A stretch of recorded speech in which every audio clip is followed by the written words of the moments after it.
Alors là, je suis en train de vous parler, mais il pleut des cordes. J'espère que vous entendez pas la pluie. Je vous retrouve aujourd'hui, les amis, pour vous parler de ce fameux sujet hyper controversé qui, je pense, intéresse plus d'un d'entre vous, vegan et végétarien même, c'est le soja. Est-ce que le soja est bon ou est-ce que le soja est mauvais? Quel impact il a sur la santé et sur l'environnement. Donc moi j'ai lu plein de livres sur ça et plein d'études scientifiques en anglais et en français. Et donc c'est pour ça que je me permets aujourd'hui, après mes petites recherches, de tenter de répondre à la question, de vous donner mon point de vue et surtout de vous donner les informations les plus fiables, les plus valables et celles qui ressortent le plus. Alors déjà on va commencer par la santé. Est-ce que le soja est bon ou mauvais? Alors pour ceux qui ne sont pas au courant, il y a plein de controverses sur le soja et il y a une image très négative du soja et à cause de ça plein de gens n'en consomment pas parce que soi-disant ces phytoœstrogènes auraient une influence négative sur la santé, sur nos hormones. Du coup ce serait mauvais d'en consommer. Évidemment je vais vous donner mes informations par rapport à ce sujet là. Mais d'abord qu'est-ce que c'est que le soja? Pourquoi on en mange? Parce que c'est la meilleure source de protéines. Pourquoi une des meilleures sources de protéines? Parce qu'elle est très bien assimilée par le corps, parce qu'elle contient 8 acides aminés, qu'elle contient peu de lipides, très peu de glucides et en plus du fer, du magnésium, du calcium, du potassium. Alors ce qui est prouvé scientifiquement par rapport aux avantages pour la santé du soja, c'est qu'il réduit le cholestérol, donc le mauvais cholestérol aussi, et qu'il a aussi un rôle préventif contre les maladies cardiovasculaires et le cancer du sein. Donc voilà, déjà énorme argument pour consommer le soja et pour dire qu'il est bon pour la santé, ces études scientifiques qui prouvent ces avantages-là. Et aussi d'ailleurs les phytoœstrogènes dont on parle beaucoup ont un effet antioxydant, donc encore un point positif. Mais justement, parlons de ces phytoœstrogènes qui font tant débat. Vous avez peut-être déjà entendu parler des flavonoïdes, des isoflavones, qui sont donc des phytoœstrogènes dans le soja et qui, de ce qu'on entend, auraient un impact négatif en tant que perturbateurs endocriniens, perturbateurs voilà, de nos hormones en général, et donc sont supposés causer des problèmes à la santé de l'homme et de la femme. Et énormément d'études scientifiques prouvent que cela est faux. Cependant, je ne suis pas une chercheuse dans ce domaine-là et que j'ai vraiment envie de vous expliquer parfaitement et de vous donner les bonnes connaissances.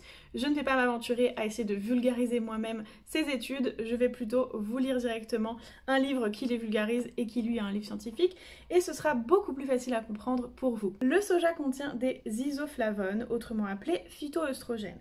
Ce sont des substances dont la structure chimique est proche des hormones féminines, les œstrogènes. Elles ont la particularité de se fixer sur les récepteurs des œstrogènes dont elles stimulent ou diminuent l'activité.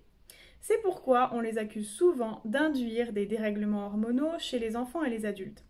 Pourtant, les phytoœstrogènes ne sont pas des œstrogènes et n'ont pas d'activité semblable à celle des œstrogènes chez l'humain, l'humaine. En particulier, les isoflavones n'ont aucune influence sur les taux d'androgène ou de testostérone. Autrement dit, les phytoœstrogènes n'ont pas une action aussi forte que les œstrogènes et ne sont pas captés pareil par nos récepteurs, donc n'ont pas l'impact dont on les accuse sur notre santé. Alors bien évidemment, il n'y a aucune obligation de consommer du soja, il y a tout un tas d'autres sources de protéines végétales dans la nature, mais toutes ces études scientifiques quand même prouvent qu'il y a beaucoup plus d'intérêt à en consommer que de désavantages. C'est plutôt bon que mauvais pour la santé. En plus, ça fait des millénaires qu'en Asie, ils consomment en grande quantité du soja, c'est vraiment une part importante de leur alimentation et apparemment, ils n'ont pas de problème de santé, voire ils sont en meilleure santé que nous. Bon voilà, dernier argument, mais le but n'est vraiment pas de vous convaincre, vous faites ce que vous voulez, c'est juste des informations. Donc maintenant abordons le deuxième sujet de controverse principale du soja,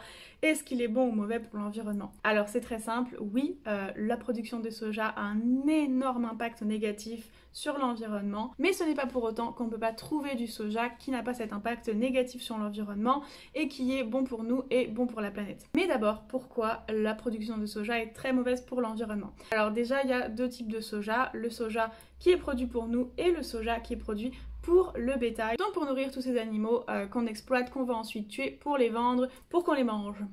Et là, les seuls omnivores qui restaient dans la vidéo sont partis.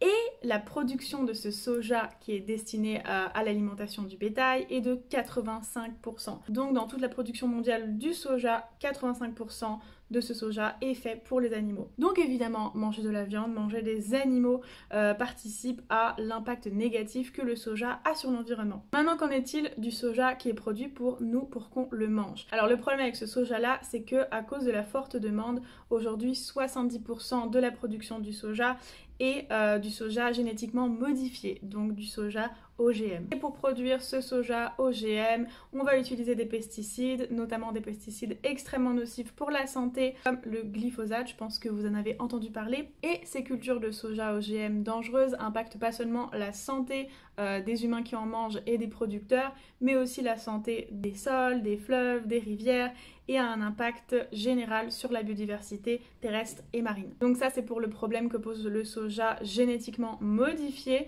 mais aussi le simple transport du soja est responsable d'émissions de CO2 très importantes, et ça, c'est très mauvais pour la planète. Et enfin, dernier problème de cette surproduction de soja OGM, c'est qu'elle est responsable de la déforestation et notamment de la forêt amazonienne. Donc voilà, on voit très facilement pourquoi le soja a un mauvais impact sur l'environnement et il a une aussi mauvaise publicité, et c'est justifié. Mais ce qu'il faut savoir, c'est que le soja dont je vous parle depuis tout à l'heure, c'est le soja qui est produit aux États-Unis, en Argentine et au Brésil, qui crée des conséquences négatives à cause des conditions dans lesquelles il est produit là-bas. Et bien évidemment, si vous consommez du soja bio, sans OGM et produit en France, de toute façon en France c'est interdit, le soja n'aura pas le même impact écologique et sera juste bon pour ses producteurs et pour vous. C'est très simple, si vous voulez manger du soja, faites attention à l'acheter bio, sans OGM, et en France, en Europe, mais ce qui est sûr, c'est qu'il faut absolument vérifier d'abord sans OGM. Il faut retenir, c'est que oui, le soja est mauvais pour l'environnement